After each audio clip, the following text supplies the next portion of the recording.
അസ്സലാമു അലൈക്കും. ഞാൻ ഫക്രുദ്ദീൻ ബന്ദാവൂരാണ്. ഈ കാണുന്നതാണ് നാഗൂർ ആണ്ടവരെന്ന് വിളിക്കപ്പെടുന്ന നാഗൂരിലെ സയ്യിദ് ഷാഹുൽ ഹമീദ് റളിയല്ലാഹു അൻഹു താമസിച്ചിരുന്ന വീടാണത്. ഇദ്ദേഹം അയോധ്യ ഭാഗത്താണ് ജനിച്ചത്. അങ്ങനെ ജനിച്ച് പല നാടുകൾ രാജസ്ഥാനിലൊക്കെ പോയി, പിന്നീട് സിലോണിൽ പോയി. ആ സിലോണിൽ നിന്ന് പൊന്നാനിയിൽ വന്നിട്ട് പിന്നീട് ഇവിടെ തമിഴ്നാട്ടിലെ ഈ നദിക്കരികിലുള്ള നാഗൂരിൽ വന്നപ്പോൾ അദ്ദേഹം താമസിച്ച റൂമാണ് ഈ കാണുന്നത്. ഇതിനോട് ചേർന്നാണ് അദ്ദേഹത്തിൻ്റെ വീടുണ്ടായിരുന്നത്. ഇന്നും ആ വീട് സംരക്ഷിക്കപ്പെടുന്നുണ്ട്. അപ്പോൾ ഇവിടുത്തെ നമുക്ക് പെട്ടെന്ന് നമ്മുടെ ചില ആളുകൾക്ക് ഉൾക്കൊള്ളാൻ കഴിയാത്ത കാഴ്ചകളാണ്. അദ്ദേഹത്തിൻ്റെ കാൽപാദത്തിൻ്റെ അടയാളം ഒരു വെള്ളി ആവരണത്തിൽ സൂക്ഷിച്ചു വെച്ചിട്ടുണ്ട്. ആ ഒരു കാലിൻ്റെ ഒരു അടയാളം, ചുറ്റും പൂക്കളുണ്ട്. പിന്നെ ആ ഭാഗത്ത് കണ്ടില്ലേ, നില വിളക്കുകളെന്ന് വിളിക്കാം. അത് വിളക്ക് കത്തിച്ച് വെച്ചതിന് പിന്നെ രഹസ്യമുണ്ട്. ഈ വിളക്ക് കത്തിക്കുന്നതിന് പിന്നെ എന്താണ് ഈ മഹാന്മാരുടെ മക്കാമുകളിലും അതേപോലെ തന്നെ ചില പഴയകാല പള്ളികളിലൊക്കെ ഇത്തരത്തിൽ നിലവിളക്ക് കത്തിക്കുന്നത് ഹൈന്ദവ സഹോദരങ്ങളോട് താല്പര്യത്തിലാണോ എന്നൊക്കെ ചിന്തിക്കുന്ന ആളുകളുണ്ട്. ഇപ്പോൾ അതിൻ്റെ രഹസ്യം ഞാൻ പറഞ്ഞുതരാം. അപ്പോൾ ഈ ഒരു റൂമിലാണ് അദ്ദേഹം താമസിച്ചിരുന്നത്. ഇതപ്പോൾ ചില ആളുകൾ അതിൽ ചൂലുകൊണ്ട് ടച്ച് ചെയ്തിട്ട് അത് ഒരു വർക്കത്തെന്ന് പറഞ്ഞ് അവിടെ കൊണ്ട് വെക്കുന്നവരുണ്ട്. പിന്നെ അവിടെ ഒരു വളരെയധികം പവിത്രമെന്ന് വിശ്വസിക്കപ്പെടുന്ന കുടിവെള്ളം കൊടുക്കുന്നുണ്ട്. അത് അദ്ദേഹം തന്നെ കുഴിക്കാൻ പറഞ്ഞ് കുഴിച്ചെടുത്ത ഒരു കിണർ അവിടെയുണ്ട്. ആ വീടിനോട് ചേർന്നിട്ടാണ് ആ കിണറുള്ളത്. ആ കിണറാണ് നമ്മൾ ഈ കാണുന്നത്. ആ കിണർ ഇന്നും ശുദ്ധജലമാണ്. ഒരു തരത്തിലും യാതൊരു പ്രശ്നവും ഇല്ലാത്ത നല്ല ശുദ്ധജലമാണ്.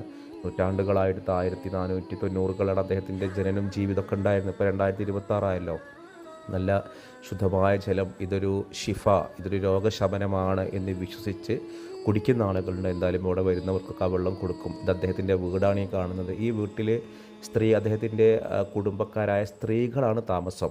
രാത്രി 10 മണി കഴിഞ്ഞാൽ പിന്നെ അവിടേക്ക് ജെൻസിന് എൻട്രൻസ് ഇല്ല. അവിടെ ആ ഭാഗങ്ങളിലൊക്കെ സ്ത്രീകൾ കഴിയുന്നുണ്ട്. ഇതാണ് ആ കിണർ. നമുക്കങ്ങോട്ട് സൂം ചെയ്തപ്പോൾ ശരിയായ രീതിയിൽ കാണിക്കാൻ പറ്റിയില്ല.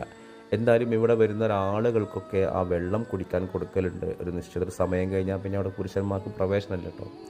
അപ്പോൾ ഈ ഒരു നാഗൂർ മഖാമിലുള്ള ഷാഹുൽ ഹമീദ് റളിയല്ലാഹു അൻഹു എന്നുള്ള ആ നാഗൂർ ആണ്ടവൻ ഒരു ജീവിച്ചിരുന്ന വളരെ വലിയൊരു സൂഫി ഗുരുവാണ്. അപ്പോൾ ഈ ഒരു വീഡിയോ കാണുമ്പോൾ ഇതൊന്നും ഇസ്ലാമിലില്ലാത്തതാണ്, ഇതൊക്കെ അങ്ങനെയാണ്, ഇങ്ങനെയാണ്, തട്ടിപ്പാണ്, ഇതൊക്കെ സമസ്തക്കാര മതമാണ് എന്ന് വിളിച്ച് അധിക്ഷേപിക്കുന്നതിന് മുൻപ് ചരിത്രമൊന്ന് കൃത്യമായിട്ട് പഠിക്കുക.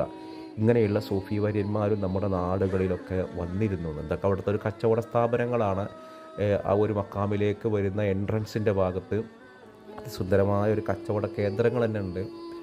നമുക്ക് ആവശ്യമായ വസ്തുക്കളൊക്കെ ഷോപ്പിങ്ങിന് നടത്താൻ പറ്റിയ സാധനങ്ങൾ. അപ്പോൾ ഇവിടെ ഈ ഇത്തരം മക്കാമുകളിൽ എന്തുകൊണ്ടാണ് വിളക്ക് കത്തിക്കുന്നത് എന്നുള്ളത് പലരും ചോദിക്കലുണ്ട്. ഇത് ഹൈന്ദവ സഹോദരങ്ങളോട് ഒരു ഫോളോ ചെയ്തിട്ടാണോ? ഒരിക്കലുമല്ല. ഇതിലങ്ങനെ ഹൈന്ദവ സഹോദരങ്ങളോട് ഫോളോ ചെയ്തിട്ടൊന്നുമല്ല. അപ്പോൾ അവിടെ ചുമരിൽ കാണാം, അദ്ദേഹം സിലോണിൽ നിന്ന് വരുന്നൊരു കപ്പലിൻ്റെ മാതൃക സ്ട്രക്ചർ ഉണ്ടാക്കിയിട്ട് ഇങ്ങനത്തെ ഒരു പായക്കപ്പലിലാണ് അദ്ദേഹം മക്കത്തുനിന്ന് ഹജ്ജ് ഉംറയൊക്കെ കഴിഞ്ഞിട്ട് അങ്ങനെ സിലോണ് വന്ന് സിലോണിൽ ഇങ്ങനെ ഇവിടെ പന്തലായനി നമ്മുടെ പാറപ്പള്ളിയിലെത്തി, അങ്ങനെ പൊന്നാനിയിലെത്തി, അങ്ങനെ പൊന്നാനിയിൽ നിന്ന് കീഴക്കര വന്നു. അങ്ങനെ കീഴക്കരയിൽ നിന്നാണ് പിന്നീട് എറുവാടി, പിന്നീട് അദ്ദേഹം ഇപ്പോൾ കാണുന്ന ഈ നാഗൂറിൽ എത്തിയത്. അപ്പോൾ അദ്ദേഹത്തിൻ്റെ മക്കാമുകൾ, അദ്ദേഹത്തിന് എവിടെയും ഈ മക്കാമുകളിൽ നിലവിളക്ക് കത്തിക്കാൻ കാരണം എന്താണെന്ന് ചോദിച്ചാൽ, ഈ വിളക്ക് എന്നുള്ളത് സാധനം ജിന്നുകളുടെ സവിശേഷമായ ഒന്നാണ്, പ്രകാശം. അപ്പോൾ ജിന്നുകളുടെ താല്പര്യത്തിനാണത്രേ ഇത്തരത്തിൽ നിലവിളക്ക്. അതുകൊണ്ടാണ് ഈ പഴയകാല പള്ളിയിലൊക്കെ ജിന്നുകളുടെ സഹവാസം ഉണ്ടാകും. പൊന്നാനി പള്ളിയിൽ നിലവിളക്ക് കത്തിക്കും. ഒരുപാട് മക്കാമുകളിൽ മഹാന്മാരെ ഇടങ്ങളിൽ ഈ നല്ല ജിന്നുകളുടെ സ്വലിഹായ ജിന്നുകളുടെ സാന്നിധ്യം ഉണ്ടാകും. അതുകൊണ്ടാണ് അവിടെ ഈ അല്ലാതെ അവിടെ വെളിച്ചമില്ലാഞ്ഞിട്ടല്ല. അവിടെ നല്ല ഇലക്ട്രിക് ലൈറ്റുകളുണ്ട്.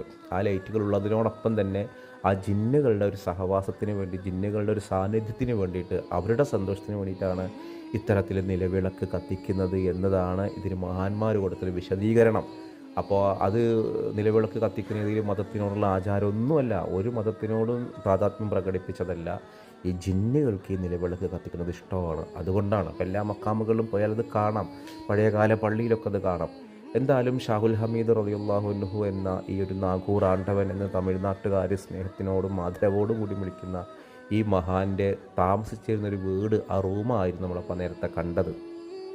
ഇതൊക്കെ വിശ്വസിക്കാത്ത, ഇതിലൊന്നും വിശ്വാസം വരാത്ത ആളുകളുണ്ടാവാം. കാരണം അവരിത് ആദ്യമായിട്ട് കേൾക്കുന്നവരോ ഇതിലെന്തൊക്കെയോ പറ്റിക്കലുണ്ട് എന്ന് കരുതുന്നവരോ ആണ്. പാവം, അവർക്കതിനെക്കുറിച്ച് അറിയാഞ്ഞിട്ടാണ്. മനുഷ്യൻ അവൻക്ക് അറിവില്ലാത്തതിൻ്റെ ശത്രുവായിട്ട് മാറും എന്നൊരു ചൊല്ലുണ്ട്. അതായിരിക്കാം അങ്ങനെ സംഭവിച്ചത്. അതിലിപ്പോൾ സാമ്പത്തിക ചൂഷണമൊന്നുമില്ല. ഇങ്ങനെയും ചില വിശ്വാസങ്ങളും ആചാരങ്ങളൊക്കെ ഉണ്ട്. പിന്നെ ഇവിടെ വേറെ വിചിത്രമായ ചില ആചാരങ്ങളൊക്കെ കാണാം. അവിടെ ഒരു നാരങ്ങ നീര് കുപ്പിയിലാക്കിയിട്ട് വെക്കും. ആ നാരങ്ങ നീര് കുപ്പിയിലാക്കിയിട്ട് ഭൂമിക്കടിയിൽ സൂക്ഷിച്ച് വെക്കും. എന്നിട്ട് ഒരു വർഷത്തോളം 6 മാസങ്ങാനും വെച്ചിട്ട് അത് എടുത്തിട്ട് അത് ബർക്കത്താണെന്ന് പറഞ്ഞ് കൊടുക്കുന്നൊരു സംവിധാനമുണ്ട്. അത് മറ്റേ ഹുസൈൻ റളിയല്ലാഹുവിൻ്റെ ഓർമ്മക്കാണ് ചെയ്യുക. അത് മുഹറം മാസത്തിലാണ് അത്ര അത് കൊടുക്കുക.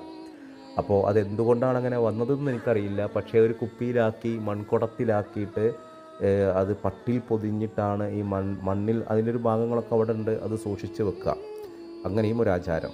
സ്ഥലത്തിന് ഉള്ളിൽ അടിയിൽ ഈ മണ്ണിന്റെ കളമില്ലേ, മണ്ണിന്റെ കളം, ഈ മണ്ണ് പാത്രത്തില് ഒരു മണ്ണിന്റെ ഇതിൽ പിഴിഞ്ഞ് സർബത്ത് നാരങ്ങ വെള്ളം ഒരു മണ്ണിന്റെ ഇതിൽ പിഴിഞ്ഞിട്ട് ഒരു പട്ട് തുണി വെച്ച് നല്ല മൂടി ഉള്ളിൽ ഇറക്കിയിട്ട് മുഹറം മാസത്തിലാണ് അത് എടുക്കുക. ഒരു വർഷം വരെ ഉള്ളിലിരിക്കും. ഹസൻ ഹുസൈൻ തങ്ങളുടെ പേരിൽ ഫാത്തിഹ ഓതിയിട്ട് ഉള്ളിൽ വെക്കുന്നത് ഒരു വർഷം കഴിഞ്ഞിട്ടാണ്. അതിന് ഉള്ളിലുണ്ട് ഇപ്പോഴും, ഇതിന് ഉള്ളിൽ ഇപ്പോഴും ഉണ്ട്.